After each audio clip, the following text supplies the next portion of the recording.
প্ৰথম কথাটো আপুনি জেডপিচিৰ কি কামত আছিল সেইটোতকৈ গুৰুত্বপূৰ্ণ ভোট চুৰি কৰিব নোৱাৰে। প্ৰথম কথাটো আপোনালোকেও এইটো একেবাৰে ক্লিয়াৰ হৈ যাওক, স্পষ্ট হৈ যাওক। আৰু কোনোবাই যদি কাৰোবাৰ নাম কাটিব বিচাৰিছে নিৰ্বাচন আয়োগে আকৌ সুবিধা দিছে যে ক্লেইমছ কৰক, অবজেকশ্যন কৰক, মই জেনুইন ভোটাৰ, মই জীয়াই আছোঁ।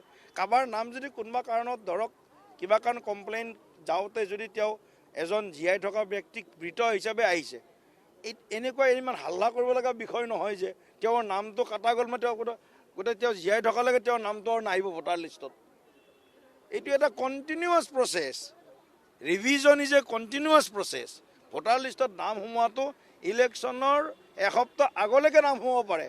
যেতিয়া আমি যেতিয়া পলিং ডেৰ দিনা, নিৰ্বাচনৰ দিনাও ভোটাৰ লিষ্টখনৰ ওপৰত এটা পৰিশিষ্ট বুলি এখন কাগজ যায়, তাতেও নতুনকৈ অন্তৰ্ভুক্ত হ'ব। কাৰোবাৰ যদি কোনোবা চেঞ্জ কৰিছে, এড্ৰেছ চেঞ্জ কৰিছে বা সেই অঞ্চললৈ ভোট লৈ গৈছে, নতুন ভোটাৰ কোনোবা, তেওঁৰ নামটো বেলেগকৈ প্ৰথম পেজটোতে ওপৰত সংলগ্ন হৈ যায়। এইখিনি কথা সাধাৰণ কথা, কিন্তু মিডিয়াটো লাগে, TRP বাকী সকলোতো লাগে। আপোনালোকেও বহুতক মানে একদম উত্তেজিত কৰি দিয়ে।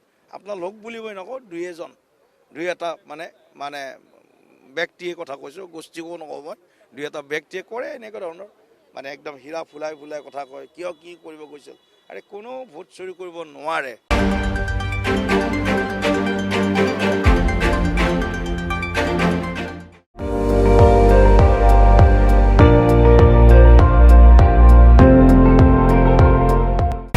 আপুনি চাই আছে ND24, সৰ্বশ্ৰেষ্ঠ নহয় সৰ্বোত্তমৰ দৌৰ।